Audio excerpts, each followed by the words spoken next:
السلام علیکم ورحمۃ اللہ وبرکاتہ. الحمد للہ رب العالمین والصلاة والسلام علی اشرف الانبیاء وسید المرسلین نبینا محمد وعلی آلہ وصحبہ اجمعین. اعوذ باللہ السمیع العلیم من الشیطان الرجیم من ہمزہ ونفخہ ونفثہ. بسم اللہ الرحمن الرحیم. الف لام را تلک آیات الکتاب المبین.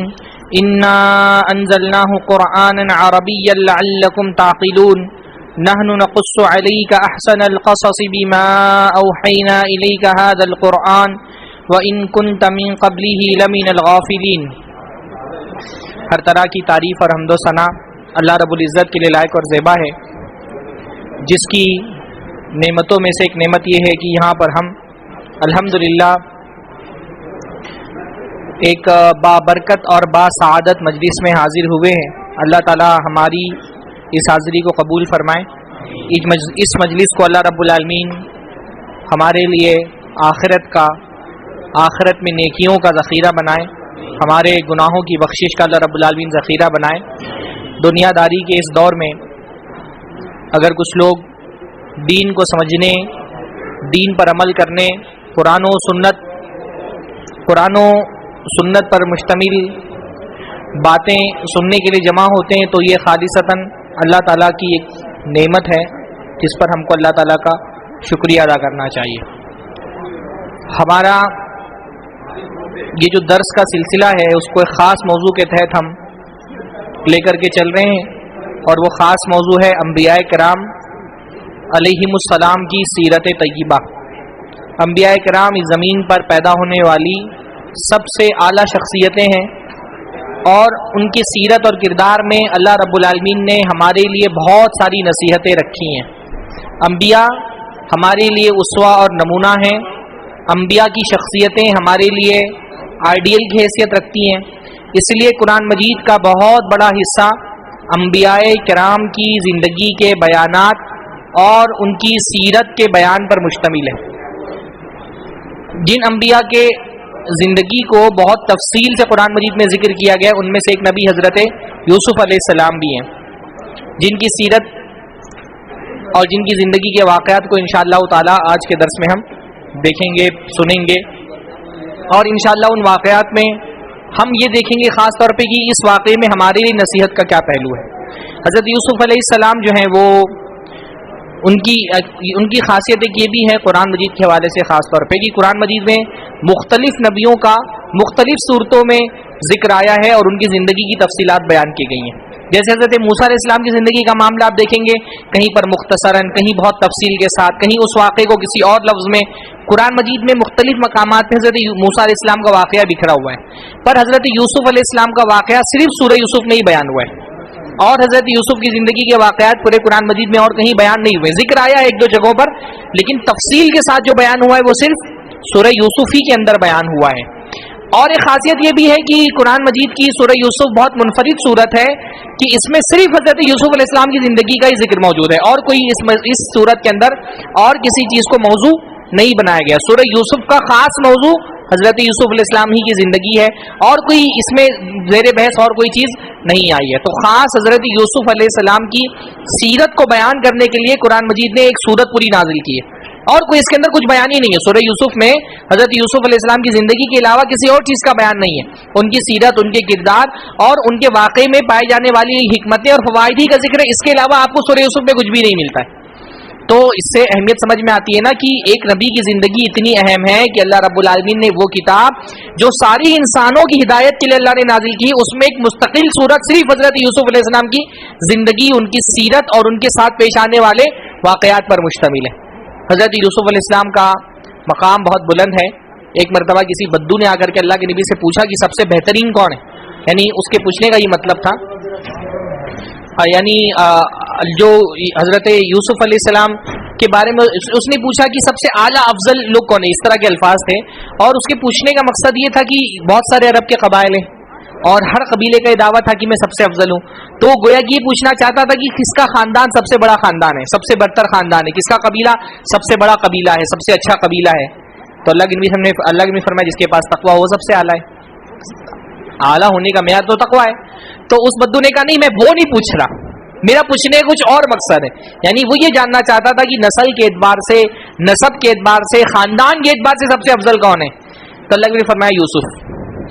अगर तुम ऐसा पूछना चाह रहे हो तो यूसुफ। क्यों?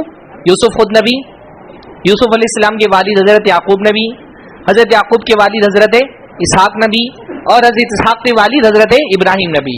हाँ, नबी इब्ने नबी इब्ने नबी इब्ने नबी। तो इससे ज्यादा खानदान की मतलब बरतरी और क्या हो सकती है।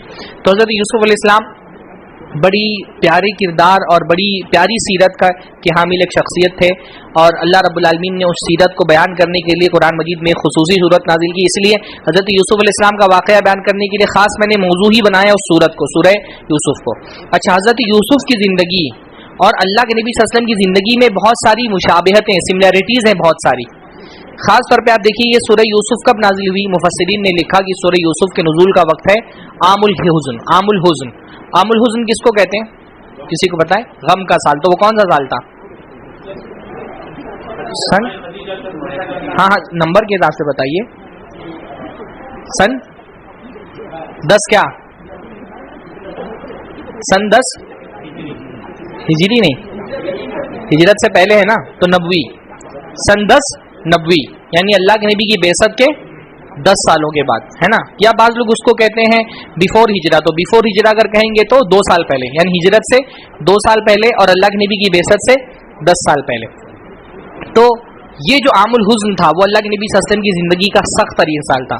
ख़ास तौर पे 3 बहुत ऐसे वाक़यात अल्लाह के नबी सल्लल्लाहु अलैहि वसल्लम की ज़िंदगी में उस साल पेश आए जिन्होंने अल्लाह के नबी सल्लल्लाहु अलैहि वसल्लम को अंदर से बिल्कुल तोड़ करके रख दिया। बहुत मुश्किल वाक़यात। यानी सबसे बड़ा गम तो ये था कि हज़रत खदीजा वफ़ात पा गई, वो बीवी जो अल्लाह के नबी सल्लल्लाहु अलैहि वसल्लम का सबसे बड़ा सहारा थी, कदम कदम पर अल्लाह के नबी सल्लल्लाहु अलैहि वसल्लम का साथ दिया। बीवी की मौत वैसे बहुत गम वाली बात होती है, और बीवी भी हज़रत खदीजा जैसी जो हर मामले में अल्लाह के नबी के साथ खड़े होने वाली, तसल्ली देने वाली, अल्लाह के नबी सल्लल्लाहु अलैहि वसल्लम की सबसे बड़ी हमदर्द, सबसे बड़ी गमगुसार, उनकी वफ़ात हो गई।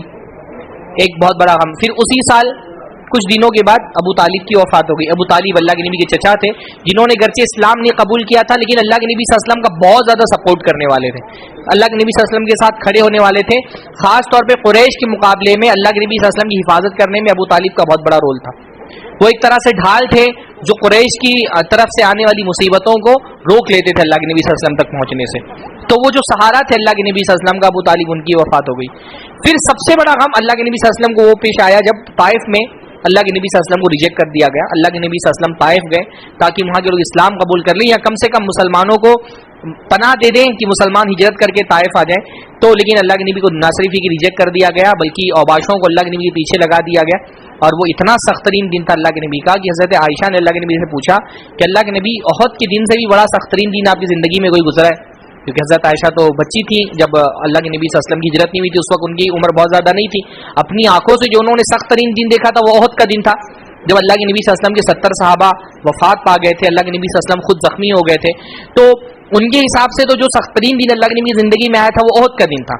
तो हज़रत आयशा ने पूछा अल्लाह के नबी सल्लल्लाहु अलैहि वसल्लम, क्या ओहद से भी ज़्यादा सख्त तरीन दिन आपकी ज़िंदगी में कोई आया है? तो अल्लाह के नबी फरमाया ताइफ का दिन, जब लोगों ने ना सिर्फ ये कि अल्लाह के नबी की रिसालत का को कबूल करने से इनकार कर दिया बल्कि अल्लाह के नबी के पीछे औबाशों को लगा दिया, जो गाली देते, तोहमतें लगाते, पत्थरों से मारते, और इतना मारा कि अल्लाह के नबी का जिस्म लहूलुहान हो गया और अल्लाह के नबी सल्लल्लाहु अलैहि वसल्लम का खून निकल करके आपकी जूतियों में जमा हो गया। तो जो इतने सख्त तरीन अय्याम में जो अल्लाह के नबी सल्लल्लाहु अलैहि वसल्लम की ज़िंदगी के सख्त तरीन अय्याम थे, उस वक्त सूरह यूसुफ नाजिल हुई। और अल्लाह के नबी के इन अय्याम का अल्लाह के नबी सल्लल्लाहु अलैहि वसल्लम इस सूरह यूसुफ से बड़ा गहरा ताल्लुक है। सूरह यूसुफ असल में उम्मीद की किरण है, हौसले की एक किरण है। सूरह यूसुफ में सबसे बड़ा जो हमको एक अल्लाह रब्बुल आलमीन की तरफ से हमको एक पैगाम मिलता है वो ये है कि मुसीबतों से घबराओ मत। तुम बाज़ मरतबा मुसीबतों को अपने लिए मुसीबत समझ रहे होते हो, अल्लाह ने उसी मुसीबत में तुम्हारे लिए खैर रखा होता है। वो यूसुफ जिनकी कहानी का आगाज़ ऐसे होता है कि उनके भाइयों ने उनको ले जा करके कुएं में डाल दिया, उनकी कहानी का इख्तिताम कहाँ होता है कि वही भाई जिन्होंने कुएं में डाला था वो हज़रत यूसुफ अलैहिस्सलाम के सामने सर झुका करके माफ़ी मांग रहे। तो अल्लाह के नबी को एक तरह से तसल्ली थी, अल्लाह के नबी से आप घबराइए नहीं, मुसीबतों से डरिए नहीं। मुसीबतें ज़िंदगी में आती है लेकिन कभी ये मुसीबतें हमको ऊंचा उड़ाने के लिए आती हैं, ये मुसीबतें सीढ़ियाँ होती हैं जिनसे अल्लाह रब्बुल आलमीन हमको खैर तक लेकर के जाता है। तो एक ये पैगाम था सूरह। फिर सूरह यूसुफ में एक मुमासलत ये भी थी ना कि जो मुशरिकीन मक्का अल्लाह के नबी के साथ कर रहे थे, वही काम क्या किया था? यूसुफ अलैहिस्सलाम के भाइयों ने यूसुफ अलैहिस्सलाम के साथ किया था। ये वाकया सुना करके एक तरह से दो कैरेक्टर सामने रख दिए गए मुशरिकीन मक्का के सामने कि तुम देखो तुम्हारा कैरेक्टर कहाँ है और अल्लाह के नबी का कैरेक्टर क्या है। वही सुलूक जो यूसुफ अलैहिस्सलाम से उनके भाइयों ने किया था। अल्लाह के नबी सल्लल्लाहु अलैहि वसल्लम भी तो कुरैश वालों के भाई थे ना, भाई खानदान के ही लोग थे, सारे लोग कुरैश के थे, सब अल्लाह के नबी के कबीले के लोग थे। जो सुलूक तुम अपने भाई के साथ कर रहे हो वही सुलूक यूसुफ से उनके भाइयों के साथ भाइयों ने किया था, यूसुफ के साथ। और फिर जो अंजाम यूसुफ अलैहिस्सलाम के भाइयों का हुआ वही तुम्हारा भी होने वाला है। वही हुआ भी ना, हज़रत अल्लाह के नबी सल्लल्लाहु अलैहि वसल्लम को सताया, परेशान किया, यहाँ तक कि अल्लाह के नबी सल्लल्लाहु अलैहि वसल्लम अपना वतन छोड़ने पर मजबूर हो गए। लेकिन आखिर में क्या हुआ? अल्लाह ने फतेह दी, कामरानी दी। अल्लाह के नबी सल्लल्लाहु अलैहि वसल्लम एक फातिह बनकर के मक्का के अंदर दाखिल हुए। और वही लोग जो अल्लाह के नबी सल्लल्लाहु अलैहि वसल्लम को गालियां देने वाले, तोहमतें लगाने वाले, अल्लाह के नबी के खिलाफ साजिशें करने वाले, सहाबा पर जुल्म और जोर के पहाड़ तोड़ने वाले थे, वही सर झुका करके अल्लाह के नबी के सामने वैसे ही खड़े जैसे हज़रत यूसुफ अलैहिस्सलाम के सामने उनके भाई खड़े थे। और वही बात जो हज़रत यूसुफ अलैहिस्सलाम ने अपने भाइयों से कही थी फतेह मक्का के मौका पर, अल्लाह के नबी सल्लल्लाहु अलैहि वसल्लम ने फरमाई, ला तस्रीब अलैकुमुल यौम, आज तुम पर कोई पकड़ नहीं है, तुम सब आज़ाद हो। ये अल्लाह के नबी, तो हज़रत यूसुफ अलैहिस्सलाम की ज़िंदगी में अल्लाह के नबी की ज़िंदगी के साथ बहुत सारी मुमासलतें हैं। तो सूरह यूसुफ जो है वो इस एतबार से बड़ी अहम सूरत है। और फिर हज़रत यूसुफ अलैहिस्सलाम के किस्से को कुरान मजीद ने अहसनुल क़सस करार दिया। अल्लाह ने फरमाया, नहनु नक़ुस्सु अलैका अहसनुल क़सस, हम आप पर सबसे जो बेहतरीन किस्सा है वो बयान करते हैं। यानी किस्से तो अंबिया के बहुत सारे पूरे कुरान मजीद में बिखरे हुए हैं, पर इस किस्से में खास एक बात कैसी है कि अल्लाह ने इसको अहसनुल क़सस, सबसे हसीन, सबसे अच्छा, सबसे खूबसूरत किस्सा करार दिया। क्यों? एक तो इस किस्से का हुस्न, यानी एक किस्से में जो ट्विस्ट होता है ना, यानी आदमी प्रिडिक्ट ना कर पाए आगे क्या होने वाला है ना। किसी भी किस्से में एक ये होता है ना कि वो हो जाए जिसका तसव्वुर भी ना किया जाए, ताज्जुब खेज। तो ताज्जुब खेजियों से भरा हुआ किस्सा है ये। हाँ, ऐसी चीजें जो तसव्वुर में भी नहीं आ सकती, ऐसा भी हो सकता है वो हुआ। फिर उसको बयान भी अल्लाह रब्बुल आलमीन ने बड़े जबरदस्त अंदाज में किया है, तो उसके बयान में भी हुस्न है।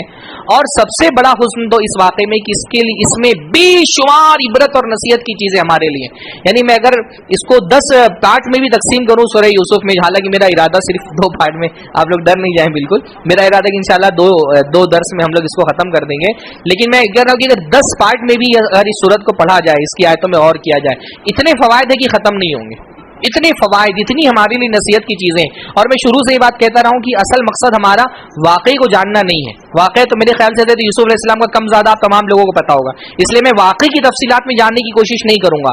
उस वाकई में हमारे लिए नसीहत क्या है, हम अपने अंदर क्या तब्दीली पैदा कर सकते हैं इस वाकई को पढ़ करके, ये जानना ज्यादा जरूरी है। और इस वाकई को पढ़ने का भी मकसद ये है, इंशाअल्लाह हम ये अहद करके बैठे कि जो नसीहत की चीजें मिलेंगी उसको हम अपनी जिंदगी में अप्लाई करेंगे, है ना। नबी की सीरत, अंबिया की सीरत पढ़ने का मकसद क्या है कि उसके सांचे में अपनी जिंदगी को हमको ढालना है। अगर सिर्फ सुन ले, मजा आ गया और उसके बाद खत्म हो गया, तो कुरान मजीद कोई तफरीह की किताब नहीं है, ये कोई इंटरटेनमेंट की किताब नहीं है। ये वाकयात इसलिए नहीं बयान किए गए कि अल्लाह ताला आपको लुत्फअंदोज करना चाहता है। अगर हम इसको सुन ले, मजा आ जाए और उठ करके चले जाएं और इस वाकये को पढ़ करके हमारी जिंदगी में कोई तब्दीली ना आए, कोई हिदायत और इबरत हम हासिल ना करें, तो फिर वाकया पढ़ के क्या फायदा। हाँ, फिर इन वाकयात की तफसीलात जान करके क्या फायदा। असल तो ये कि कुरान मजीद किताब हिदायत है, अल्लाह ने फरमाया ये हिदायत की किताब है। तो इसके हर वाकये में असल चीज हमको अपने लिए क्या देखनी है, मेरे लिए इसमें क्या हिदायत है, मेरे लिए क्या रहनुमाई है, इस वाकये को पढ़ करके मुझे अपने अंदर क्या तब्दीलियां पैदा करनी चाहिए। वाकई का आगाज होता है हज़रत यूसुफ अलैहिस्सलाम के ख्वाब से। फरमाते हैं अल्लाह रब्बुल आलमीन, इस क़ाल यूसुफ लि अबीही या अबती इन्नी रअयतु अहद अशरा कौकबन वश्शम्स वल क़मरा रअयतुहुम ली साजिदीन। ऐ मेरे अब्बा, मैंने देखा है, इन्नी रअयतु अहद अशरा कौकबन, 11 तारों को और सूरज और चांद को कि वो मुझे सजदा कर रहे हैं। मैंने 11 तारों को और सूरज और चांद को देखा है कि वो मुझे सजदा कर रहे हैं। ख्वाब से शुरुआत हो रही है इस वाक़े की। ख्वाब की इंसानी ज़िंदगी में बहुत अहमियत है और नबवी ज़िंदगी में तो और ज़्यादा अहमियत है ना। पहली बात तो ये कि ख्वाब एक ऐसी चीज़ है कि दुनिया में साइंस इतनी तरक्की पर पहुंच चुकी है, पर अभी तक साइंस जो है वो ख्वाबों को सही तरह से एक्सप्लेन नहीं कर पाई है कि ख्वाब असलन आदमी को क्यों आते हैं। ख्वाब हमारी शरीयत की नज़र में 3 तरह के होते हैं। अल्लाह ने फरमाया ख्वाब 3 तरह के होते हैं। पहले ख्वाब होते हैं हदीसुन नफ्स। हदीसुन नफ्स का मतलब होता है आदमी के जहन में जो बातें चल रही हैं, जब इंसान सो जाता है तो उसका जहन वो चीज़ें जो उसके जहन में चल रही हैं बातें, उनको मुजस्सम कर देता है। आमतौर पर इंसान दिन भर में जो काम करता है رات میں جب سوتا ہے تو خود کو وہ کام کرتا ہوا دیکھتا ہے. یا کبھی ہمارے ذہن میں کوئی خوف ہوتا ہے, کوئی ڈر ہوتا ہے, اندیشہ ہوتا ہے, جب ہم سو جاتے ہیں تو ہمارا خوف جو ہے ہمارا ذہن اس کو مجسم کر دیتا ہے, تو اس کو ہم اپنے ذہن کی اسکرین پہ دیکھ لیتے ہیں. یا کبھی کوئی خواہش ہوتی ہے جو جاگتی آنکھوں سے پوری نہیں ہو پاتی, تو خواب میں کیا ہوتا ہے ہم وہ خواہشیں اپنی دیکھ لیتے ہیں. میرا یہ خواب ہے, جو ہم لوگ بولتے ہیں نا میرا یہ خواب ہے, تو وہ خواب مطلب کیا ہوتا ہے کہ وہ ہماری خواہشیں جو ہم جاگتی آنکھوں کے ساتھ, تو جاگتی آنکھوں میں لمیٹیشن ہوتا ہے امکانات کے, خواب میں کوئی لمیٹیشن نہیں ہوتا ہے. تو انسان خواب میں وہ دیکھ لیتا ہے جو ایکچولی وہ چاہتا ہے کہ ایسا ہو جائے. تو یہ ایک تو حدیث النفس ہوتا ہے, جس یعنی دل کی باتیں, ذہن میں چلنے والی باتیں جو انسان کے خواب میں مجسم ہو جاتی ہیں. دوسرے قسم کے خواب وہ ہوتے ہیں جو شیاطین کی طرف سے ہوتے ہیں. شیطان کیونکہ ہمارا دشمن ہے تو وہ ہم کو جو بہت ساری تکلیفیں دے سکتا ہے, اور اللہ نے اس کو اختیار دیا, اس میں سے ایک کیا ہے کہ وہ ہمارے خواب میں آ کر کے ہم کو ڈراتا ہے. ایسے خواب جو برے خواب ہوتے ہیں, نائٹ میئر جن کو ہم کہتے ہیں, کیا ہوتا ہے شیطان کی طرف سے ہوتا ہے. ڈراؤنے خواب ہوتے ہیں, یا ایسے خواب جس میں ہم کوئی خطرناک چیز دیکھتے ہیں اور ہم ڈر جاتی کہیں اس کی تعبیر کوئی ایسی نہ ہو جو ہمارے نقصان پہنچانے والی ہو. تو شیطان بھی ہمارے خواب میں آ کر کے ہم کو ڈراتا ہے. اللہ نے فرمایا کہ ابن آدم کو شیطان خواب میں آ کے ڈراتا ہے. اس لیے جب برا خواب دیکھو تو کیا کرنا چاہیے, شیطان کی شر سے اللہ کی پناہ مانگنی چاہیے. تیسرے قسم کے خواب ہوتے ہیں جو اللہ تعالیٰ کی طرف سے ہوتے ہیں, وہ ایک طرح کا سمبل ہوتے ہیں اللہ تعالیٰ کی طرف سے, اس میں کوئی پیغام چھپا ہوا ہوتا ہے. جیسی بات ہے, خواب ایک سمبل ہوتا ہے اور اس سمبل کو جو ہے ڈیکوڈ کیا جاتا ہے, جس کو ہم تعبیر کرنا کہتے ہیں, ہے نا, کہ وہ ایک اشارہ ہوتا ہے اللہ تعالیٰ کی طرف سے. مبشرات جن کو کہا گیا ہے, اللہ تعالیٰ کی طرف سے خوشخبریاں ہوتی ہیں, کوئی اشارہ ہوتا ہے, اور وہ خواب جو ہے وہ ہم اللہ تعالیٰ کی طرف سے ایک اشارہ ہوتا ہے اور اس کی تعبیریں ہوتی ہیں. انبیاء کا خواب تو کیونکہ شیطانوں سے محفوظ ہے, تو نبی جو خواب دیکھتا ہے وہ کیا ہوتا ہے خالصتاً اللہ تعالیٰ کی طرف سے وہی ہوتی ہے. ہمارے خواب ہم کنفرم نہیں بتا سکتے کہ ہم نے کوئی خواب دیکھا کہ تینوں میں سے کون سی قسم سے, اندازہ لگا سکتے ہیں. اور بہت سارے جو بڑے علماء ہوتے ہیں وہ تعبیر جاننے کا بھی فن جانتے ہیں, اور تعبیر جاننا خوابوں کی یہ بھی ایک اللہ کی نعمت ہے. حضرت یوسف علیہ السلام کو اللہ نے اس نعمت سے نوازا تھا, لیکن ہم تو کنفرم نہیں بتا سکتے کہ ہم نے جو خواب دیکھا وہ اللہ کی طرف سے ہے یا شیطان کی طرف سے ہے. ہاں, ایک ذہن میں اشارہ ہوتا ہے, ایک خیال ہوتا ہے, لیکن یقینی نہیں ہوتا. اس لیے خواب جو ہے وہ شریعت کا مصدر نہیں ہو سکتے, ہے نا. جیسے بہت سارے لوگوں نے جو ہے وہ خواب کو دین کا مصدر بنا دیا ہے. ان کی کتابیں آپ اٹھا کر کے دیکھیں گے, آپ کو قرآن کی آیتیں اتنی نہیں ملیں گی, حدیثیں اتنی نہیں ملیں گی جتنا خواب مل جائیں گے. فلاں بزرگ نے خواب دیکھا, ان کے مکاشفات, ان کے منامات. تو خواب دین کا کوئی مصدر نہیں ہے, کیونکہ یقینی طور پہ ہم نہیں بول سکتے کہ ہم نے جو خواب دیکھا ہے وہ اللہ ہی کی طرف سے. لیکن انبیاء جو خواب دیکھتے تھے وہ کیا ہوتا تھا, کیونکہ شیطان ان کے خواب میں نہیں آ سکتا ہے, اللہ نے ان کی نیند کو شیطانوں سے محفوظ رکھا ہے, تو وہ جو خواب دیکھتے تھے ان کے پاس یہ یقین ہوتا تھا کہ یہ اللہ تعالیٰ کی طرف سے خواب ہے. تو حضرت یوسف علیہ السلام نے خواب دیکھا, اور اس کے بعد انبیاء خواب دیکھتے رہے. اللہ کے نبی صلی اللہ علیہ وسلم کی بھی جو آغاز ہوا تھا نبوت کا, وہ کیسے ہوا تھا, سچے خوابوں سے ہوا تھا. صحیح بخاری میں آتا ہے نا کہ اللہ کے نبی کی نبوت کا آغاز سچے خوابوں سے ہوا تھا. اللہ کے نبی نے حدیث کے اندر فرمایا کہ ما یبقى من النبوۃ الا المبشرات, کہ نبوت تو ختم ہو گئی, اب وہی کسی کے اوپر نہیں آئے گی, لیکن نبوت کی ایک چیز باقی بچی, وہ کیا ہے, مبشرات, سچے خواب. وہ اللہ رب العالمین دکھاتا ہے, وہ مسلمان بھی دیکھتے ہیں, بعض مرتبہ کافر بھی سچے خواب دیکھتا ہے. جیسے بھی اسی جو ہے صورت کے اندر آئے گا کہ وہ بادشاہ جو کافر تھا اس نے بھی ایک سچا خواب دیکھا. تو خواب اللہ رب العالمین جو ہے وہ دکھاتا ہے. حضرت یوسف علیہ السلام نے خواب دیکھا, اور خواب میں ظاہر سی بات ہے خواب گرچہ اس کی تعبیر سمجھ میں نہ آئے, لیکن ایک بنیادی پیغام تو یہ سمجھ میں آ رہا تھا نا کہ اس خواب کے ذریعے سے اللہ تعالیٰ حضرت یوسف علیہ السلام کے بارے میں یہ بتا رہا ہے کہ ان کو کوئی بڑا مقام ملنے والا ہے. سورج اور ستاروں اور چاند کا سجدہ کرنے کا یہ مطلب تو سمجھ میں آتا ہے نا, ہر کوئی سمجھ سکتا ہے کہ حضرت یوسف کو اللہ تعالیٰ کوئی خصوصی مقام عنایت فرمانے والا ہے, کوئی بڑی نعمت حضرت یوسف علیہ السلام کو دینے والا ہے. تو جب انہوں نے اپنے ابا کو خواب بتایا تو ان کے ابا نے کیا کہا, یعقوب علیہ السلام انہوں نے کہا, یا بنیا لا تقصص رؤیاک علی اخوتک, اے میرے بچے پیار سے, یعنی یہ پیار کی تعبیر ہے, اس خواب کو اپنے بھائیوں کو بیان نہیں کرنا. ہاں, فَيَكِيدُوا لَكَ كَيْدًا, تو وہ تیرے خلاف سازشیں کرنے لگیں گے. إِنَّ الشَّيْطَانَ لِلْإِنسَانِ عَدُوٌّ مُبِينٌ, کیونکہ شیطان انسان کا بہت بڑا دشمن ہے.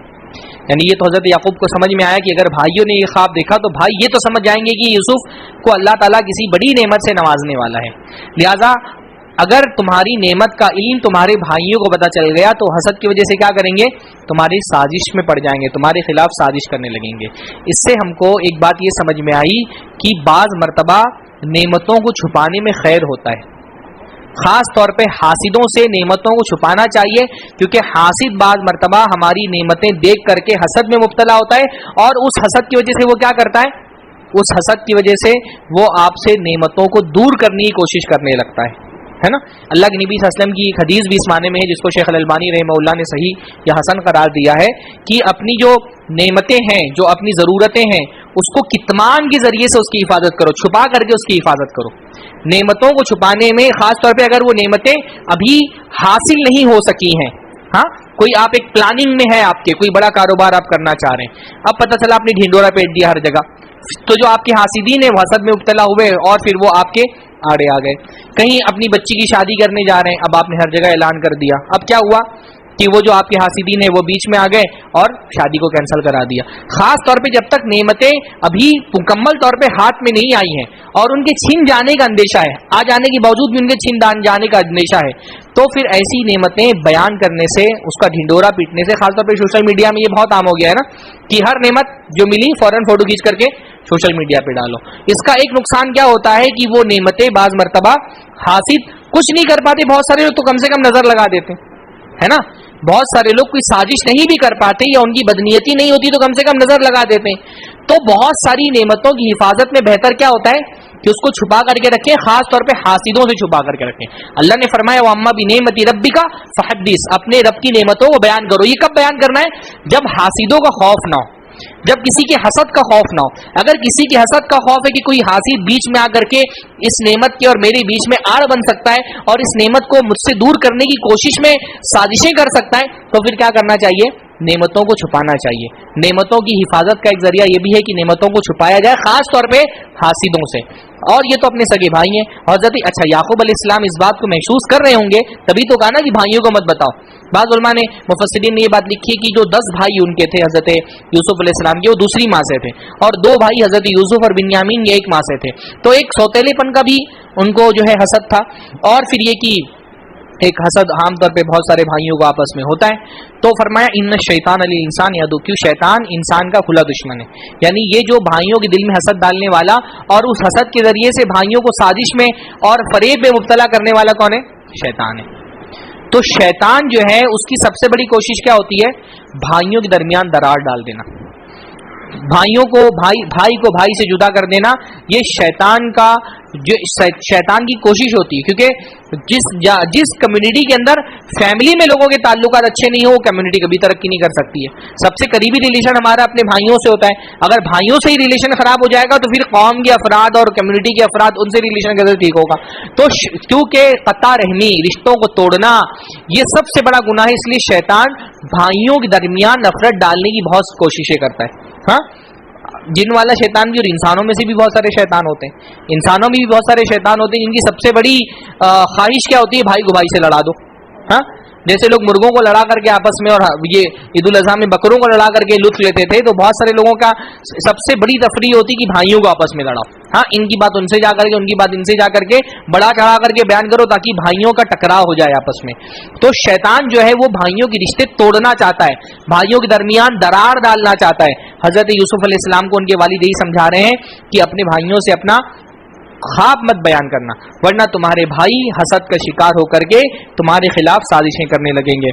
اور حضرت یوسف علیہ السلام کو یہ بھی بتا رہے ہیں کہ تمہارے رب نے تم کو چن لیا ہے اور وہ تم کو خوابوں کی تعبیر کا علم دے گا اور اپنی نعمتیں تم پر کرے گا, جیسے اس نے یعقوب پر اپنی نعمتیں کی اور حضرت ابراہیم پر اور اسحاق پر. بے شک تمہارا رب علم اور حکمت والا ہے. یعنی اللہ تعالیٰ نے تم کو چنا ہے اور اپنی نعمت تم کو عطا فرمائی. تو چن کر کے کون سی نعمت دی؟ علم کی نعمت. ہاں, تم کو خواب کی تعبیروں کا علم اللہ اس سے یعنی پتہ یہ چلا کہ اللہ کی نعمتوں میں سب سے اعلیٰ نعمت کیا ہے؟ علم ہے نا. اس لیے حضرت یعقوب علیہ السلام اپنے بیٹے سے کہہ رہے ہیں کہ اللہ نے تم کو چنا ہے, منتخب کر لیا ہے, اور جس کو اللہ منتخب کرتا ہے اس کو اپنی کچھ خاص چیز دیتا ہے. تو حضرت یوسف علیہ السلام کو اپنی خاص چیز کیا دی؟ علم دیا. اور اس کے بعد حضرت یوسف علیہ السلام کے بھائی, میں نے بتایا کہ وہ پہلے سے ہی ان کے ذہن میں حضرت یوسف علیہ السلام کے لیے حسد کے جذبات تھی, اور انہوں نے بیٹھ کر کے پلاننگ کی اور انہوں نے کہا کہ یوسف جو ہے وہ ہمارے باپ کا زیادہ محبوب ہو گیا ہے, ہمارے ابا یوسف سے بڑی محبت کرتے ہیں. اور ان کو یہ محبت کھلنے لگی تو کہا کہ ایسا کرو کہ ہمارے ابا اور ہمارے درمیان سے یوسف کو ہٹا دو, اس یوسف کو راستے سے ہٹا دو تاکہ ہم اپنے ابا کے سب سے چہیتے بن جائیں. اب دیکھیے حضرت یوسف پر انہوں نے, حضرت یعقوب پر ان کے بیٹوں نے یہ الزام نہیں لگا کہ یوسف علیہ السلام کو کچھ ایکسٹرا ایسا دے دے رہے ہیں جو ان کو نہیں دے رہے. ظلم کا الزام نہیں لگایا, یعنی حضرت یعقوب علیہ السلام نا انصافی کرنے والے نہیں تھے, کیونکہ وہ تو نبی ہے نا, اور اولاد کے درمیان نا انصافی کرنا کیا ہے؟ حرام ہے. اللہ کے رسول نے فرمایا اعدلوا بین اولادکم، اپنی اولاد کے درمیان عدل کرو. کسی ایک بچے کو، ایک تو ہوتا ہے نفقہ، نفقے میں ظاہر سی بات ہے برابری نہیں کی جا سکتی. اولاد کے درمیان عدل کا مطلب کیا ہوتا ہے؟ ایکسٹرا چیزیں جو ہوتی ہیں وہ کسی کو کم دینا، کسی کو زیادہ دینا. باقی نفقہ، جیسے مثلا اب آپ کے دو بچے ہیں، ایک بچہ ابھی 5 سال کا ہے اور ایک بچہ 20 سال کا ہے، تو ظاہر سی بات ہے 20 سال کا بچہ جتنا کھائے گا 5 سال کا بچہ تو اتنا نہیں کھائے گا نا. تو ہم انصاف کو مطلب یہ تو نہیں بول سکتے نا کہ جتنا 5 سال کا بچہ کھا رہا ہے 20 سال والے بچے کو بولے تم بھی اتنا کھاؤ. نفقے میں عدل نہیں ہوتا. بھائی وہ زیادہ کھائے گا، اس کے کپڑے زیادہ مہنگے آئیں گے، اس کی اسکول اور کالج میں فیس زیادہ دینی پڑے گی آپ کو. تو جو نفقہ ہوتا ہے، اب کوئی بچہ بیمار ہو گیا، اب بیمار اگر ہو گیا تو ظاہر سی بات ہے اس کے علاج میں خرچہ جائے گا، 5 لاکھ روپیہ خرچہ چلا گیا. تو اب یہ تو نہیں بول سکتے کہ اس کے علاج میں 5 لاکھ گیا تو دوسرا بیٹا بولے گا 5 لاکھ مجھ کو ایکسٹرا دو. نفقے میں عدل، نفقے میں برابری نہیں ہوتی. البتہ نفقہ سے زائد جو چیزیں، خرچ سے زائد جو چیزیں ہوتی ہیں، اس میں کیا کرنا چاہیے؟ اولاد کے درمیان عدل کرنا چاہیے. ایک صحابی آیا اور کہا اللہ کے نبی میں اپنے بیٹے کو گھوڑا دینا چاہتا ہوں سواری کے لیے. تو اللہ نے پوچھا کہ کیا تم نے ساری اولاد کو دیا ہے؟ یہ نہیں کہا سارے بیٹوں کو دیا، کیا کہا؟ ساری اولاد کو. اس لیے علماء نے کہا کہ زندگی میں اگر باپ اپنی پراپرٹی تقسیم کرتا ہے تو اس کو بیٹا اور بیٹیوں میں برابر تقسیم کرنی پڑے گی. اللہ نے نہیں فرمایا، اللہ نے نہیں فرمایا بیٹے کو سب دیا، کہا ساری اولاد کو برابر دیا ہے، کہا نہیں. تو اللہ نے فرمایا میں ظلم پر گواہ نہیں بنوں گا، یعنی اس کی اجازت نہیں دی. اللہ نے اس کو ظلم قرار دیا، حرام قرار دیا کہ ایک بیٹوں کو ایکسٹرا کچھ دے دو اور سارے بیٹوں کو اس سے بہرو. تو ایکسٹرا چیزوں میں آپ برابری کرنا پڑے گا آپ کو. باقی نفقہ کا معاملہ تو وہ کم زیادہ ہوگا، خرچ کسی پہ زیادہ ہوگا کسی پہ کم ہوگا. کوئی بچہ انجینئر بن رہا ہے، کوئی ڈاکٹر بن رہا ہے، کوئی دوسری فیلڈ میں چلا گیا ہے، تو سب کا خرچ الگ الگ ہوگا. اس میں برابری کرنے کا مطالبہ نہیں. اس سے بھی پتہ چلا ہم کو نا کہ بچوں کے درمیان ظلم کرنے سے بچوں کے درمیان حسد کے جذبات پیدا ہوتے ہیں. بچوں کے درمیان ظلم کرنے سے حسد کے جذبات پیدا ہوتے ہیں، اور پھر یہ حسد بچوں کو نافرمانی، گناہ اور نفرت تک لے کے جاتے ہیں. بہت سارے لوگ شکایت کرتے ہیں نا کہ میرے بچے آپس میں جھگڑا بہت کرتے ہیں.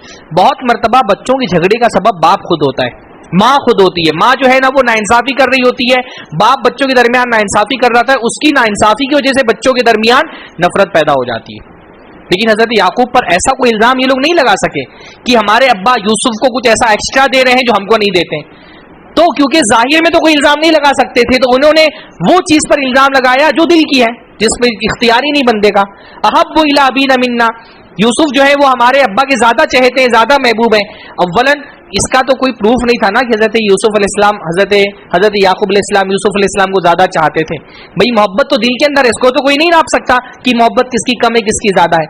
اور اگر محبت مان دیجیے کہ حضرت یوسف کی زیادہ رہی بھی ہو تو بھی اس پر حضرت یعقوب کی پکڑ نہیں ہو سکتی نا، کیونکہ محبت پر تو اختیار نہیں ہوتا آدمی کا. بھئی حضرت یوسف نبی بننے والے ہیں، خوبصورت ہیں، ابھی چھوٹے بچے بھی ہیں. ظاہر سی بات ہے چھوٹے بچوں سے آدمی جتنے محبت ایکسپریس کرتا ہے گبرو جوانوں سے تو اتنی نہیں کرے گا نا.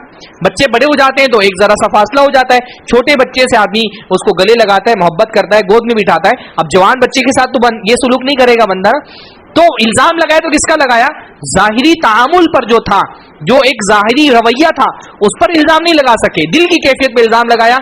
دل کی کیفیت اولاً تو پتہ بھی نہیں لگ سکتی ہے، اور اگر ہو بھی تو اللہ تعالیٰ نے اس معاملے میں پکڑ نہیں رکھی ہے. اللہ کے نبی صلی اللہ علیہ وسلم بیویوں کے درمیان عدل کرتے تھے، لیکن ساری بیویوں کو پتا تھا کہ حضرت عائشہ سے جتنی محبت ہے اتنی دوسری بیویوں سے نہیں تھی. حتیٰ کہ اللہ کے نبی صلی اللہ علیہ وسلم آخری وقت میں پوچھنے لگے جب وفات کا وقت قریب آیا کہ میری باری کس کے پاس ہے، میری باری کب کس کے پاس ہے. تو ازواج مطہرات سمجھ گئی کہ حضرت عائشہ کی باری کا انتظار کر رہے ہیں اللہ کے نبی، تو سب نے متفق ہو کر کے کہا اللہ کے نبی آپ حضرت عائشہ کے یہاں پر ہی رہی. محبت پر آدمی کے کنٹرول نہیں ہوتا ہے، تو جو چیزوں کنٹرول کی باہر ہے اس پر پکڑ نہیں کی جاتی. تو بھائیوں نے کہا کہ یوسف جو ہے وہ ہمارے ابا کے زیادہ محبوب ہو گئے ہیں، چہیتے ہو گئے ہیں، اور اس سے وہ حسد میں مبتلا ہو گئے. اس حد تک چلے گئے حسد میں کہ کیا کہا؟ اقتلوا یوسف، قتل کر دو یوسف کو. آپ سوچئے حسد کتنی خطرناک بیماری ہے. اس سے پہلے بھی مختلف بیانات میں یہ بات آئی نا کہ حسد جو ہے وہ ام الخبائث ہے. بہت سارے گناہوں کی جڑ میں حسد ہوتی ہے. ابلیس نے حضرت آدم کو سجدے کا انکار کیا، کیوں؟ حسد کی وجہ سے، ہے نا. قابل نے حابیل کو کیوں قتل کیا؟ حسد کی وجہ سے قتل کیا. یا یہودیوں نے اللہ کے نبی کی نبوت کو ماننے سے انکار کیوں کر دیا؟ حسد کی وجہ سے کہ آپ بنی اسرائیل سے کیوں نہیں ہے.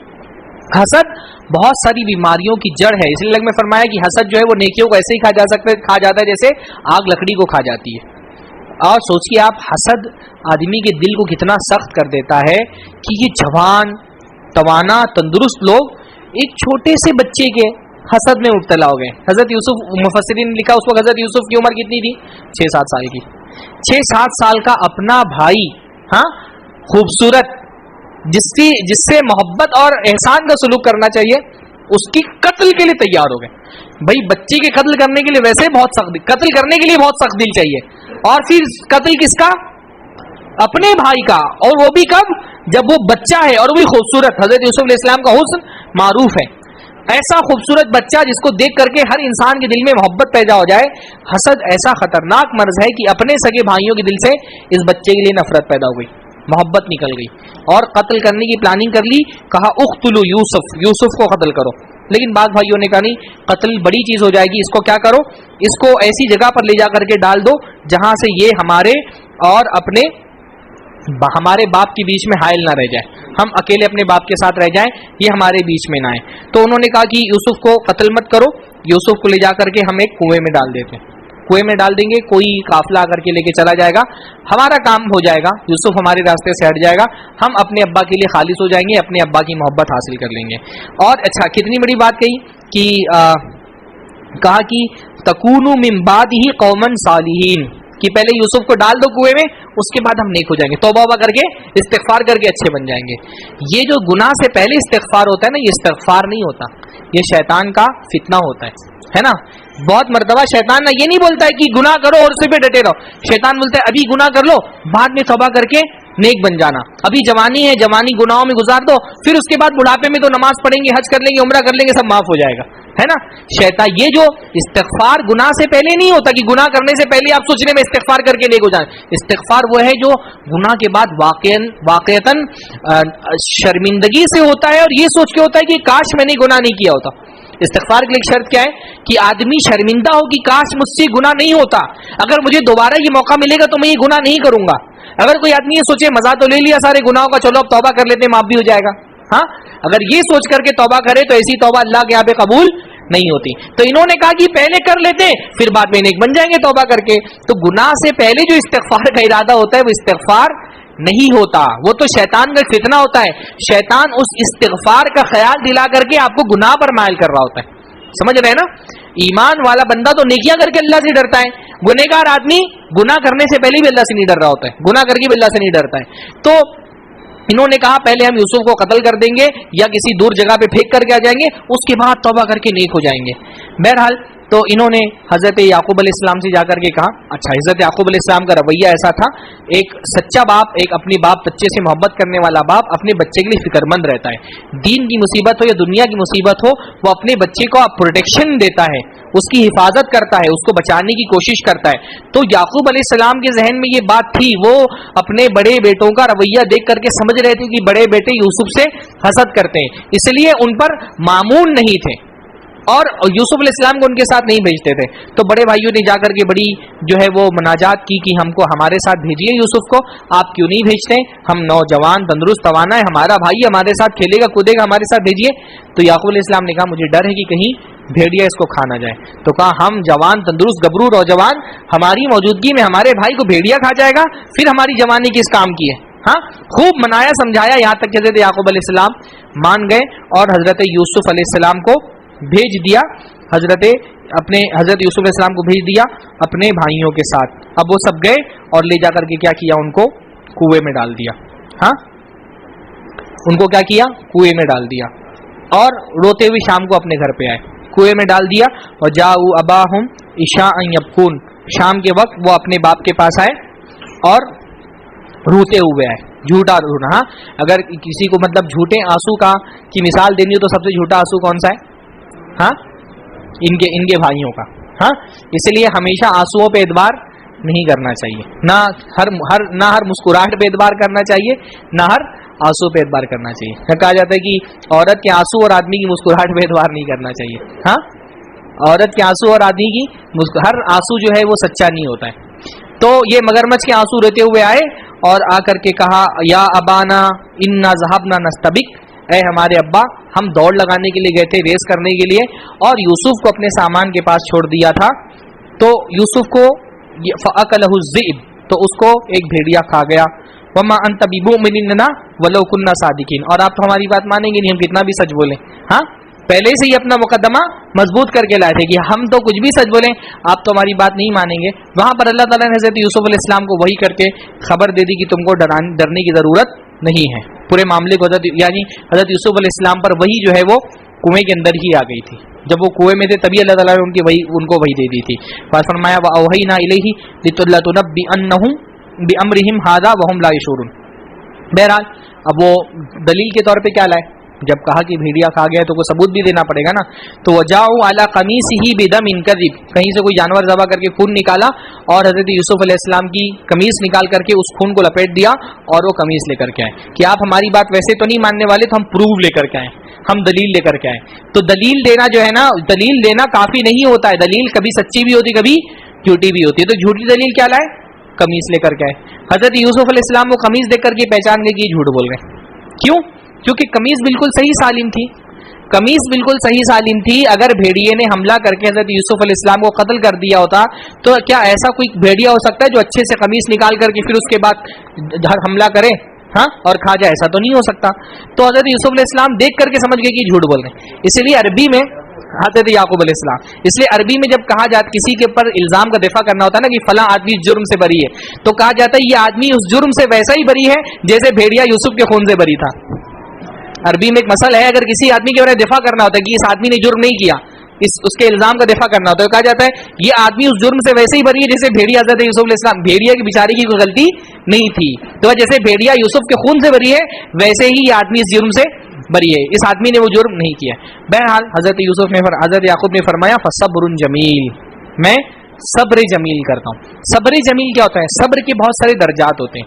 सब्र जमील जो है ना वो सब्र का बहुत बड़ा दर्जा है। वो दर्जा क्या है कि आदमी अपनी शिकायत किसी से करे ही ना, अपना गम सिर्फ अल्लाह से बयान करे। अल्लाह ताला ने हम पर रहम करते हुए हमको इस बात की इजाजत दी है कि हमको कोई तकलीफ हुई तो हम अपनी तकलीफ अपने करीब के लोगों से बयान कर सकते हैं। ये सब्र के खिलाफ नहीं है। अगर मुझे कोई परेशानी है माली, जिस्मानी, जहनी, तो मैं अपने किसी दोस्त को, किसी गमखार को, किसी गमगुसार को अपनी तकलीफ बयान कर सकता हूँ, अल्लाह ने हलाल किया है। लेकिन आला दर्जे का सब्र क्या है कि दुनिया में किसी से कुछ मत बोलो, जो भी गम है अल्लाह से बयान करो, जो तकलीफ है अल्लाह के सामने रखो, ये सब्र जमील है। तो कहा मैं तुमसे बयान ही नहीं करूं, इन्नमा अश्कु बस्सी व हुज़्नी इलल्लाह, मैं अपना गम, अपनी तकलीफ, अपना दर्द अल्लाह रब्बुल आलमीन के सामने रखता हूं, तुमको मैं कुछ बोलूंगा ही नहीं। हाँ, ये आला दर्जे का सब्र है, सब्रुन जमील। हाँ, हजरत आयशा रजी अल्लाह ताला अन्हा जब उन पर तोहमत लगाई गई तो अल्लाह के नबी सल्लल्लाहु अलैहि वसल्लम आए और कहा कि देखो आयशा, अगर कोई मामला हुआ है तो बयान कर दो, बता दो क्या क्या बात है, और अगर कुछ गलती तुमसे नहीं हुई है तो अल्लाह रब्बुल आलमीन इंशाअल्लाह ताला ये तोहमत तुमसे दूर कर देगा।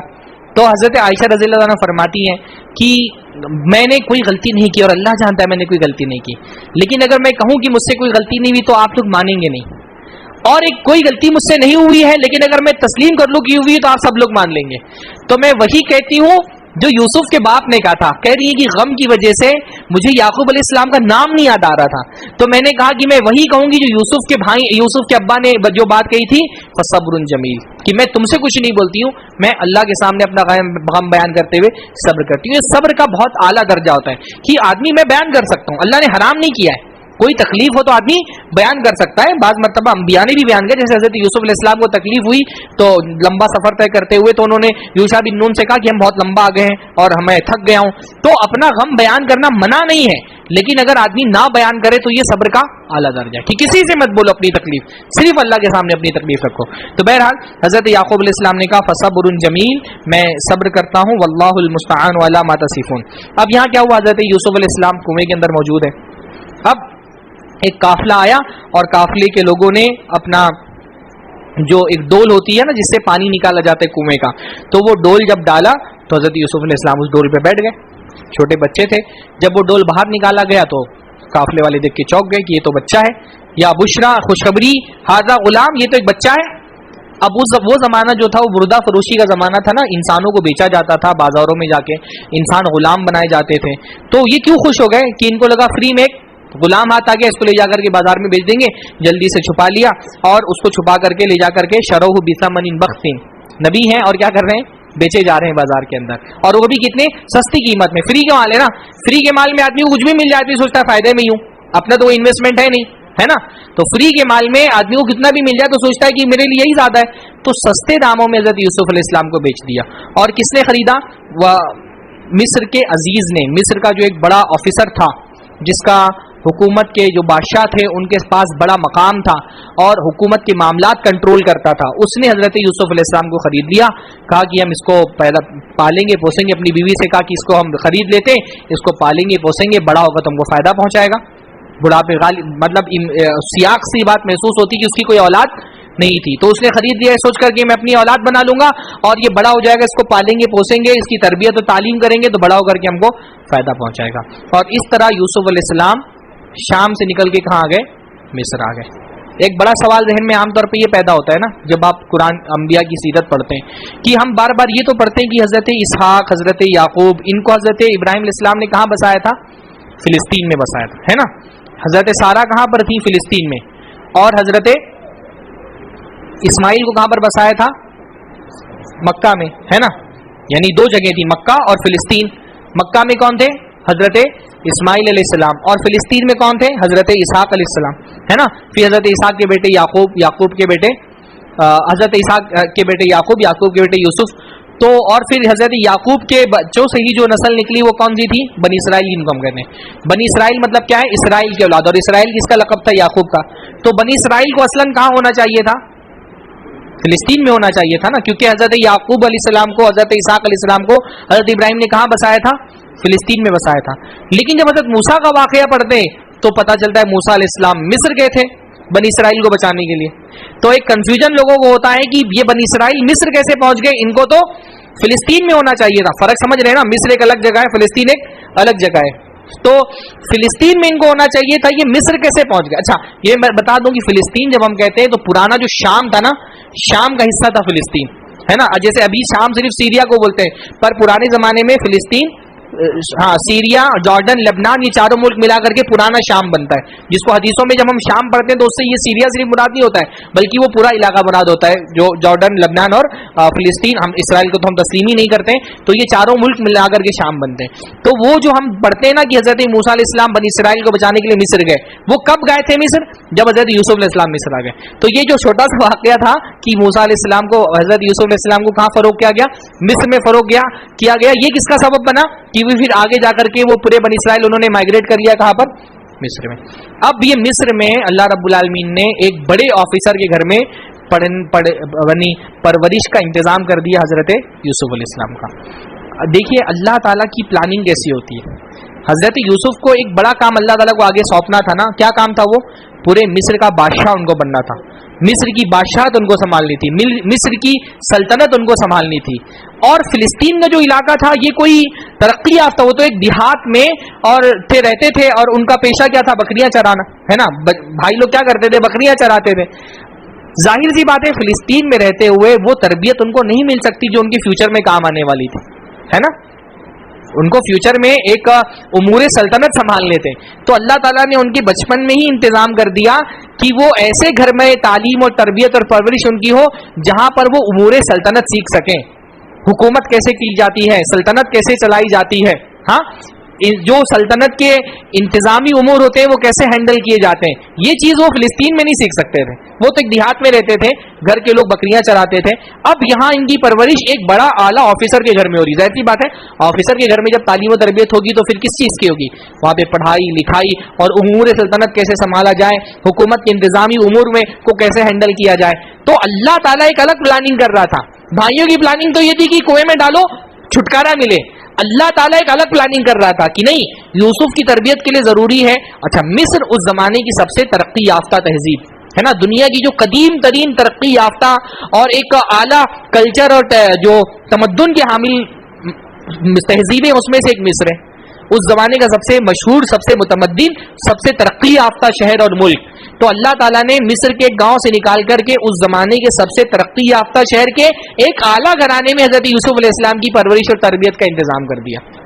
हम कुरान की आयत पढ़ते हैं ना, मकरू व मकर अल्लाह वल्लाहु खैरुल माकिरीन, कि आपके दुश्मन एक प्लानिंग कर रहे होते हैं आपके खिलाफ, उनको लगता है कि इस जरिए से आपको नुकसान पहुंचाएंगे। अल्लाह ताला उनकी प्लानिंग में ही आपके लिए खैर पैदा कर देता है।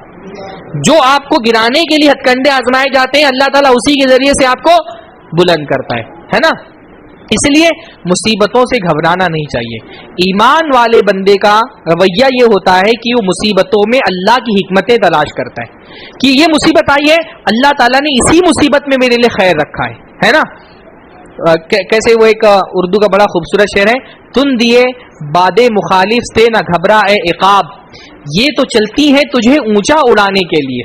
ہاں, تندی یعنی سختی, باد مخالف, باد کا مطلب ہوتا ہے ہوا, تو جو مخالف میں تیز ہوا چل رہی ہے, تم دیے باد مخالف سے نہ گھبرا اے عقاب, عقاب یعنی ہاں باز, تو اے باز جو الٹی ہوائیں آ رہی ہے تیز, ان سے مت گھبرا, یہ تو چلتی ہے تجھے اونچا اڑانے کے لیے. یہ ہوا جتنی تیز چلے گی اتنا تیری اڑان کیا ہو جائے گی, بلند ہو جائے گی. تو مخالفین جو تمہارے لیے سازشیں کر رہے ہیں ان سے گھبرانے کی ضرورت نہیں ہے, اللہ پہ توکل کرنے کی ضرورت ہے. انشاءاللہ تعالی اللہ تعالی انہیں یہ مکر اور ان کی سازشوں میں ہی تمہارے لیے خیر پیدا کرے گا. اللہ کے نبی صلی اللہ علیہ وسلم کو بھی یہی پیغام دیا جا رہا تھا, صحابہ کو بھی یہی پیغام دیا جا رہا تھا کہ مشرکین تمہارے خلاف سازشیں کر رہے ہیں, قدم قدم پر تم کو گرانے کی کوششیں کر رہے ہیں, ظلم و جور کے پہاڑ توڑ رہے ہیں, تم کو گھبرانے کی ضرورت نہیں ہے. دیکھو یہی کام تو یوسف کے ساتھ بھی ہوا تھا, لیکن یوسف کو گرانے کے لیے جو ہتھ کنڈے آزمائے گئے, اللہ تعالیٰ نے اس میں کیسے خیر پیدا کیا کہ انہی اندھیروں سے اللہ رب العالمین نے امید کی کرن نکالی, اور پھر حضرت یوسف علیہ السلام کی تربیت کا انتظام ہو گیا. تو بندے کو کبھی بھی مصیبتوں سے گھبرانا نہیں چاہیے, اللہ سے اچھا گمان رکھنا چاہیے کہ کوئی مصیبت آئی ہے. اب کنویں میں ڈالا جانا کتنی بڑی مصیبت تھی, چھوٹی مصیبت ہے. 6-7 سال کا بچہ جس کو ہم اپنے گھر میں اکیلا چھوڑ کر کے نہیں جا سکتے, ہاں, وہ 6-7 سال کا بچہ ایک جنگل میں بیابان میں کنویں کے اندر ہے, تنہا ہے, لیکن اللہ رب العالمین نے اس مصیبت میں کتنا بڑا خیر پیدا کر دیا کہ پورا ایک گھر کے اندر زبردست تربیت و تعلیم کا انتظام ہو گیا, پرورش کا انتظام ہو گیا. تو اللہ تعالیٰ کو یہ منظور تھا. بہرحال اب وہاں پر حضرت یوسف علیہ السلام ایک آزمائش سے نکلے. ہاں, یہ آزمائش جو تھی یہ تو آزمائش وہ تھی جس میں وہ کچھ کر نہیں سکتے تھے, ہے نا. یہ مصیبت جو تھی, یہ مصیبت ایسی, حضرت یوسف علیہ السلام نے صبر کیا, پر یہ صبر اجباری تھا. صبر کی 2 قسمیں ہوتی ہیں, ایک ہے صبر اجباری اور ایک ہے صبر اختیاری. یعنی مصیبتیں 2 طرح کی ہوتی ہیں. کچھ مصیبتیں وہ ہوتی ہیں جن کو ہم ٹال نہیں سکتے, وہ آنی ہے. بہرحال کسی کے بچے کی موت ہو گئی, وہ کتنا بھی کوشش کرے اس کو زندہ نہیں کر سکتا, مصیبت آ گئی, اب اس پہ صبر کرنے کے لیے وہ مجبور ہے. ایمان والا بندہ مصیبتوں میں جو اجباری مصیبتیں ہوتی ہیں ان میں صبر کرتا ہے اور اس کو ثواب ملتا ہے, کیونکہ اس میں اس نے اللہ تعالیٰ کی تقدیر پر ایمان اور اللہ کی قضا پر اطمینان کا اظہار کیا ہے. بعض مصیبتیں وہ ہوتی ہیں جن کو ہم ٹال سکتے ہیں, لیکن ان مصیبتوں سے کو دور کرنے کا جو راستہ ہوتا ہے وہ حرام والا ہوتا ہے. تو بندہ حرام راستے کو اختیار نہیں کرتا, اس مصیبت پہ صبر کر لیتا ہے نا. جیسے کسی کے گھر میں مالی پریشانی ہے, اب اس کے پاس حرام راستے ہیں کہ ان حرام راستوں سے میں مالی پریشانی دور کر سکتا ہوں, سود پر قرض لے سکتا ہوں, کوئی حرام کام کر سکتا ہوں, یہ مصیبت میری دور ہو سکتی مالی پریشانیوں کی. پر بندہ حلال پر صبر کر لیتا ہے, حرام کا راستہ اختیار نہیں کرتا. یہ جو صبر ہے کیا ہے, اس نے چوز کیا ہے, اس کو کیا کہتے ہیں, صبر اختیاری. فرق سمجھ میں آ رہا ہے نا بھائی. بچے کی موت ہو گئی, وہ کچھ نہیں کر سکتا تھا تو بھی وہ صبر کرتا اللہ کا فیصلہ سمجھ کے, تو یہ تو صبر اس کا مجبوراً صبر کرنا تھا, وہ تو صبر کیا ہی اس نے. لیکن ایک اختیاری صبر کیا ہوتا ہے کہ میں اس مصیبت کو دور کرنے کے لیے حرام راستے کھلے ہوئے تھے, میں ان حرام راستوں پہ نہیں کیا, مصیبت کو برداشت کر رہا ہوں. یہ کیا ہے, صبر اختیاری. صبر اجباری اور صبر اختیاری. حضرت یوسف علیہ السلام کی زندگی میں دونوں مثالیں ملتی ہیں. یہ جو مثال تھی کنویں میں ڈالی جانے والی, یہ کون سی صبر تھا, صبر اجباری. یہ مجبور تھے, وہ بھائیوں سے لڑ نہیں سکتے تھے. ہاں, کتنا بھی انہوں نے گڑ گڑایا ہوگا, رویا ہوگا, یہ سخت دل بھائی, ان کو رحم نہیں آیا اپنے بھائی پر. لیکن اگلی جو مصیبت آئی وہ کون سی مصیبت تھی, ہاں, وہ ایسی مصیبت جس کو وہ دور کر سکتے تھے, اس پر انہوں نے جو صبر کیا وہ کیا تھا, صبر اختیاری. ہاں, اور وہ مصیبت کیا تھی, جوان ہوئے, اللہ رب العالمین نے علم و حکمت سے نوازا, خوبصورت تو تھی ہے نا. حضرت آدم علیہ السلام کے واقعے میں بتایا کہ حضرت آدم کا آدھا حسن تھا جو حضرت یوسف علیہ السلام کو دیا گیا. جو اللہ تعالیٰ نے فرمایا کہ جو ہے یوسف کو آدھا حسن دیا گیا, تو علماء نے اس کی ایک تعبیر یہ بھی کی نا کہ حضرت آدم کا آدھا حسن حضرت یوسف کو دے گیا تھا. تو بہرحال حضرت یوسف کا حسن جو ہے وہ بہت اعلیٰ تھا, حسن ان کا مثالی تھا. تو اب وہ جو عزیز مصر کی بیوی تھی وہی حضرت یوسف پر لٹو ہو گئی اور طرح طرح سے ان کو بہکانا شروع کیا, ان کو اپنے زنا کے جال میں پھنسانے کی کوشش کرنے لگی. اور وراودت التی ہوا فی بیتہا. اچھا, قرآن مجید میں آپ ایک بات یہ دیکھیں گے, قرآن مجید میں جو واقعات کا بیان ہوتا ہے اس میں خاص بات, کبھی آپ کو اگر تجربہ ہوا ہو جو اولڈ ٹیسٹمنٹ میں جو حضرت یوسف کا واقعہ پڑھنے کا میں نے پڑھا ہے کسی ایک موقع پہ، جب میں اجازت قرآنی پر میں نے درس تیار کیا تھا، اس وقت میں نے پڑھا تھا حضرت داؤد کا، حضرت سلیمان کا، حضرت یوسف کا قرآن کے بیان میں، اور جو یہودیوں کی کتابیں ہیں، عیسائیوں کی کتابیں، ان کے بیان میں ایک بہت بڑا فرق آپ کو یہ ملے گا۔ قرآن مجید بہت کم کسی کردار کا نام ذکر کرتا ہے، کرداروں کے نام ذکر نہیں ہوتے، ہے نا۔ مصر کے بادشاہ کا نام ذکر نہیں ہوا، جو عزیز مصر ہے اس کا بھی نام ذکر، عزیز مصر یعنی مصر کا آفیسر، لیکن اس کا نام کیا تھا یہ ذکر نہیں ہوا، اس کی بیوی کا نام ذکر نہیں ہوا۔ زلیخا لوگ بولتے ہیں، پر زلیخا کا نام کہیں پر بھی قرآن یا حدیث میں نہیں آیا ہے نا، اسرائیلی روایات میں آیا ہے۔ بھائیوں میں سے کسی کا بھی نام ذکر نہیں ہوا، کسی 11 میں سے کسی بھی ایک بھائی کا نام ذکر نہیں ہوا، تو نام ذکر نہیں کرتا قرآن مجید کہیں پہ بھی۔ اس لیے آپ جب واقعہ پڑھتے جاتے ہیں ایک سلاست ہوتی ہے، آپ کو سمجھ میں آتا رہتا ہے کیا ہو رہا ہے۔ جب وہ اولڈ ٹیسٹمنٹ اٹھا کے آپ پڑھتے ہیں نا، تو ہر کیریکٹر کا نام ذکر ہے، تو آپ پڑھتے پڑھتے اتنا کنفیوز ہو جاتے ہیں، آپ کے سمجھ میں نہیں آتے کون سا نام ہے، یہ نام کا کون سا کردار ہے۔ ہاں، تو قرآن مجید فرما رہے وراودتہ التی ہوا فی بیتہا، کہ یوسف جس کے گھر میں تھے اس نے بہکانا شروع کر دیا، جس عورت کے گھر میں تھے، نام نہیں بتایا جا رہا کسی کا۔ کیا ہے نا کہ قرآن مجید ڈسٹریکشن کہیں نہیں ہوتا کہ آپ نام میں سوچ کے پڑھ جائے اچھا یہ نام کس کا تھا، بس ایک بغیر کسی ناموں۔ اچھا، قرآن مجید صرف اتنی ہی چیزوں کے ساتھ تعرض کرتا ہے جتنے سے آپ کا فائدہ ہو، غیر ضروری تفصیلات میں قرآن مجید نہیں جاتا۔ اس لیے سورہ یوسف آپ پڑھتے چلے جائیں، حالانکہ ایک واقعہ ہے، سب سے مشکل چیز بیان کرنا ہوتا ہے واقعہ، ہے نا۔ خود میں دیکھیے آپ یہاں پہ واقعہ بیان کرتے ہوئے بہت مرتبہ ناموں کو مکس اپ کر دیتا ہوں، واقعہ بیان کرنا سلاست کے ساتھ بہت مشکل چیز ہوتا ہے۔ اور آپ سورہ یوسف پڑھتے چلے جائیں ترجمے کے ساتھ، آپ کو کہیں بھی کوئی ڈسٹریکشن نہیں محسوس ہوگا، سلاست ایک روانی ہے۔ خاص طور پہ اگر عربی پڑھنے والا بندہ ہو نا، تو وہ تو ایک ایک عبارتیں ایسی ہیں، ہاں، ایک عربی جو ہے وہ سورہ یوسف میں ایک جگہ اس نے پڑھا وَخَلَصُوا فَلَمَّا اسْتَيْأَسُوا مِنْهَا خَلَصُوا نَجِيًّا، اس آیت کو پڑھا اور سجدے میں گر گیا، کہا میں اس قرآن کی بلاغت کے لیے سجدہ کرتا ہوں کہ ایسا لفظ خَلَصُوا نَجِيًّا، اس نے کہا کہ یہ تعبیر عربی میں 2 جملوں میں اتنی بڑی بات کہہ دی گئی، 2 لفظوں کے اندر بیان ہی نہیں کر سکتا کوئی۔ تو واقعہ بیان کرنا، وہ بھی اتنے خوبصورتی سے بیان کرنا کہ کہیں بورنگ کا، کہیں پر جو ہے وہ ڈسٹریکشن کا اندازہ نہ ہو، یہ قرآن مجید کا ایک بہت بڑا۔ تو قرآن مجید نام نہیں بیان کر رہے ہیں، زلیخا کہا جاتا ہے، پر زلیخا نام قرآن کی حدیث میں کہیں پر بھی نہیں آیا۔ اور یہ میں اس سے پہلے بھی بتایا تھا کہ یہ دیکھیے اس میں کتنی ہدایت کے سامان ہے نا، کتنی ساری نصیحتیں ہیں اس کے اندر۔ بہت بڑا ظلم حضرت یوسف علیہ السلام کے واقعے کے ساتھ یہ ہوا کہ اس کو عشق و محبت کی داستان بنا دیا گیا۔ ہاں، اکثر آپ دیکھیں گے کہ قصہ کو پرانے زمانے میں یوسف و زلیخا کے نام سے قصہ گوئی ہوتی تھی، باقاعدہ مجلسیں لگائی جاتی تھی، اور وہ ایسے گویا کہ بیان کیا جاتا ہے کوئی رومانٹک واقعہ ہے، نعوذ باللہ۔ یہ کسی عورت اور مرد کا واقعہ نہیں ہے، یہ تو ایک نبی کا اپنے اللہ کے ساتھ توکل کیسا ہوتا ہے، یہ اس میں اصل چیز دیکھنے والی ہے، نہ کہ یوسف علیہ السلام اور زلیخا کا تعلق کیسا تھا۔ بعض قصہ گویوں نے کیا کیا ہے، بلکہ میں دیکھتا ہوں اس زمانے میں بہت سارے لوگ جو ہے نا، وہ جن کو قصہ گوئی سے بہت، جو ممبر پہ بیٹھ کے صرف قصہ گوئی کرتے ہیں، وہ بھی ان کا فوکس جو ہے وہ حضرت یوسف کا اللہ سے کیسے تعلق تھا، اس سے زیادہ یوسف کا زلیخا سے تعلق تھا، اسی پہ فوکس ہوتا ہے۔ حالانکہ کوئی قرآن مجید کے بیان میں کہیں بھی ایسا واقعہ نہیں ملتا، بلکہ بعض لوگوں نے کہا کہ وہ آپ واقعات پڑھیں گے یوسف و زلیخا کے تو اس میں طرح طرح کی کہانیاں لوگوں نے گڑھ لی ہیں، تو حالانکہ قرآن مجید میں اس کا کوئی ثبوت نہیں ملتا کہ نعوذ باللہ حضرت یوسف کا زلیخا یعنی یہ عزیز مصر کی بیوی کے ساتھ کسی بھی طرح کا کوئی تعلق رہا ہو اس طرح کا۔ تو بہرحال کسی یہ عورت جو ہے وہ حضرت یوسف علیہ السلام پر اس کی نیت خراب ہو گئی، اور اس نے پھر یہ حضرت یوسف علیہ السلام کو بہکانے کی کوششیں کرنی شروع کر دی، اور وہ اس حد تک چلی گئی کہ ایک مرتبہ حضرت یوسف علیہ السلام کو اکیلے گھر میں پا کر کے اس نے کیا کہا وراودتہ التی ہوا فی بیتہا، راودہ یعنی اس نے بہکانے کی کوشش کی آخری حد تک، کہ راودہ جو ہے وہ باب مفعلہ سے تو اس میں مبالغہ کے معنی پائے جاتے ہیں۔ وغلقت الابواب، جب دیکھا کہ حضرت یوسف علیہ السلام اکیلے تو اس نے کیا کیا، سارے دروازے اچھے سے بند کر دیے۔ غلقا، دیکھیے یہ میں بار بار اس چیز کو میں کہتا ہوں کہ قرآن مجید کا جب آپ ترجمہ پڑھتے ہیں نا، ترجمہ کتنا بھی اچھا ہو، ترجمہ یہ وہ عربی کی برابری کبھی نہیں کر سکتا۔ اب غلقت الابواب، آپ جہاں جہاں ترجمہ پڑھیں گے سب ترجمہ نگاروں نے ترجمہ کیا ہے کہ دروازے بند کر دیے، غلقہ بند کر دی، حالانکہ بند کرنے کے لیے اغلقہ کا لفظ آتا ہے عربی میں۔ غلقہ میں یہ معنی پائے جاتے ہیں کہ اچھے سے بند کر دی اپنے طور پہ، کہیں پہ کوئی گنجائش موجود ہے۔ غلقہ باب تفعیل ہے، تفعیل میں تشدید شدت کے معنی پائے جاتے ہیں۔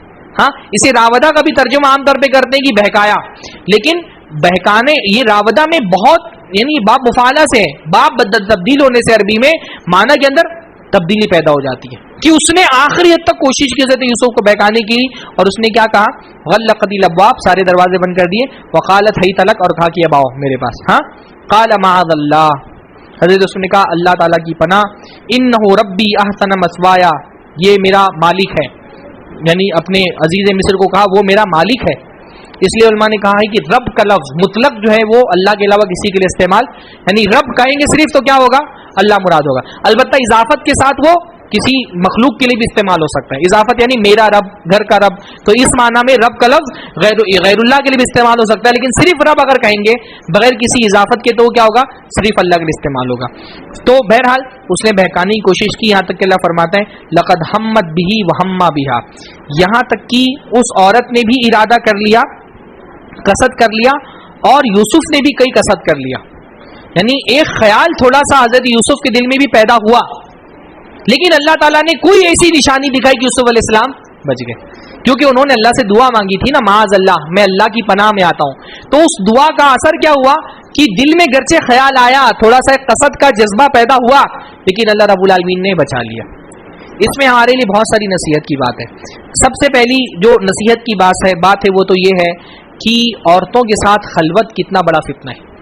आप सोचें, नबी जैसी शख्सियत भी है, लेकिन जब क्योंकि मसाइल हुए ना अकेले होने में, तो अगर खलवत हो, अगर अकेले में औरत हो, तो अच्छे से अच्छा तकवा वाला आदमी जो है ना उसका तकवा हिल सकता है।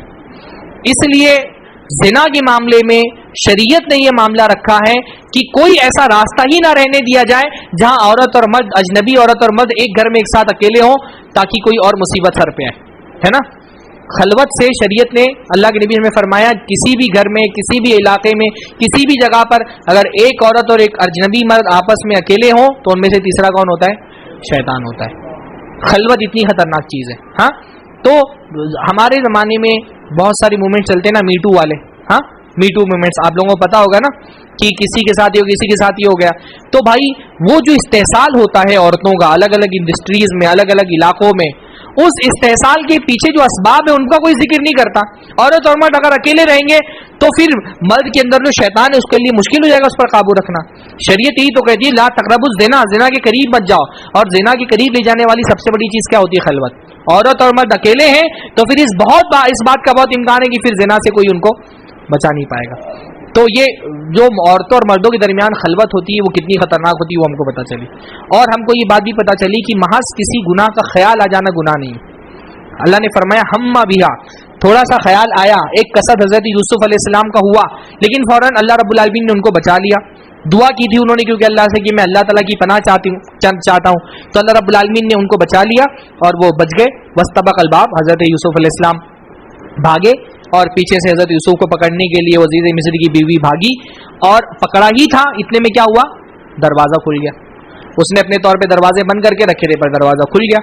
और दरवाजा खुला तो फौरन क्या दिखा, व अल्फया सय्यदहा लदल बाब, जो सरदार था अजीज मिस्र, उसको ही दरवाजे, वही आ गया दरवाजा खोल के, और उसने देखा छीना झपटी चल रही है।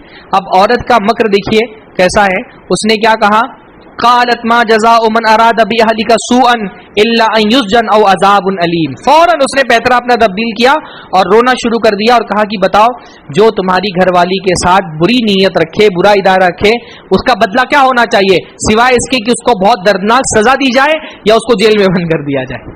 फौरन शरीफ बन गई अपना, है ना। इसलिए कहते हैं आंसुओं पर एतबार नहीं करना चाहिए। फौरन वो शरीफ बन गई और उसने कहा कि ये तो यूसुफ मेरे साथ ज्यादती कर रहे हैं और अब तुम बताओ कि इसको क्या बदला देना चाहिए। आदमी भी टेंशन में, पूरा एक मजलिस बैठी, फैसला होना चाहिए, इतना बड़ा काम, यानी गुलाम पर इल्जाम लगा। यूसुफ अलैहिस्सलाम कह रहे हैं मैं बरी हूं, ये मेरे साथ जबरदस्ती कर रही थी। औरत कह रही कि मैं बरी हूं, ये मेरे साथ जबरदस्ती कर रहे थे। बैठी मजलिस तो एक जो समझदार आदमी था, उस समझदार आदमी ने कहा, शहीदा शाहिदुम मिन अहलिहा, जो उसके अपने घर का था, हाँ, बाहर का आदमी नहीं, उसके घर का आदमी था। उसने कहा कि अच्छा जबरदस्ती हो रही थी, छीना झपटी हो रही थी, तो कमीज लेकर के आओ। यूसुफ की कमीज का इस वाकई में बहुत सारा रोल है। हाँ, वहां पर भी कमीज, यहाँ पर भी कमीज, आगे भी हजरत याकूब अलैहिस्सलाम की भी कमीज का, हजरत याकूब अलैहिस्सलाम की नाबीनाई के ताल्लुक से भी कमीज का जिक्र आएगा। कहा कि कमीज लेकर के आओ और चेक करो, अगर कमीज आगे से फटी इसका मतलब हजरत यूसुफ इकदाम कर रहे थे और औरत अपने आप को बचा रही थी, तो उस बचाव में कमीज कहाँ फटेगी, आगे से फटेगी। और कमीज अगर पीछे से फटी इसका मतलब क्या है कि औरत पीछे से झपट रही थी, यूसुफ आगे से भाग रहे थे, पीछे से उसको पकड़ी होगी तो कमीज जो है वो पीछे से कहीं से फटी होगी। तो कमीज लाई गई, फलम्मा रा कमीसहु कुद्द मिन दुबुर क़ाल इन्नहु मिन कैदिकुन्ना इन्न कैदकुन्ना अज़ीम। जब कमीज लाके देखी गई तो देखा गया कमीज पीछे से फटी है। तो उस जो आदमी था, उसका घर वाला खुद जो फैसला करने के लिए बैठा था, उसने कहा ये तुम्हारी साजिश है और तुम औरतों की साजिशें बड़ी खतरनाक होती हैं। हाँ, इन नक़ीदा, ये कुरान मजीद में सूरह यूसुफ में औरतों की साजिशों का जिक्र भी बहुत ज्यादा है। तो कहा तुम औरतों की साजिशें बहुत खतरनाक होती हैं, ये तुम्हारी साजिश है कि तुमने यूसुफ को बहकाने की कोशिश की। और इस तरह हजरत यूसुफ अलैहिस्सलाम बरी करार पाए। और ये वाकया अब जाहिर सी बात है सब लोगों की नजर में आ गया था, बाकायदा पंचायत बैठी थी, तो पूरे मिस्र में ये बात फैल गई कि अजीजे मिस्र की बीवी एक गुलाम पर लट्टू हो गई। यानी अगर इसको किसी पर फरेफ्ता ही होना था तो किसी जो है बड़े ऑफिसर पर, किसी बड़े आदमी पर, किसी मालदार आदमी पर फरेफ्ता होती, ये गुलाम के चक्कर में पड़ गई और उसकी बदनामी होने लगी। अब वो जब बदनामी हुई तो उस बदनामी को बदला निकालने के लिए उसने आगे साजिश रची, जिसका जिक्र आगे सूरह यूसुफ में आगे आएगा। और फिर कैसे उस साजिश की वजह से हज़रत यूसुफ अलैहिस्सलाम को जेल में जाना पड़ा और फिर आगे के वाक़यात हुए, तो इंशाअल्लाह वो तफसील हम लोग अगले दर्स में अपने कवर कर लेंगे। फिलहाल जो हमारा मकसद था वो ये था कि यानी तफसीर का मकसद ये नहीं था कि हर आयत पढ़ करके तफसीर करूं, बुनियादी वाक़े आपके जहन में आ जाए और इस वाक़े से हमारे लिए नसीहत के जो पहलू हैं वो आपके सामने लाना ज़्यादा अहम था मेरे लिए। अल्लाह ताला हम सबको इस वाक़े को समझने की और इससे अपने किरदार की, अपने इस्लाह की तौफ़ीक़ अता फ़रमाएँ, अपने ईमान में इज़ाफ़े की तौफ़ीक़ अता फ़रमाएँ। अक़ूलु क़ौली हाज़ा व अस्तग़फ़िरुल्लाह ली व लकुम लिसाइरिल मुस्लिमीन वस्तग़फ़िरूहु इन्नहु अल गफ़ूरुर रहीम व आख़िरु दअवाना अनिल हम्दुलिल्लाहि रब्बिल आलमीन। वस्सलामु अलैकुम व रहमतुल्लाहि व बरकातुहू।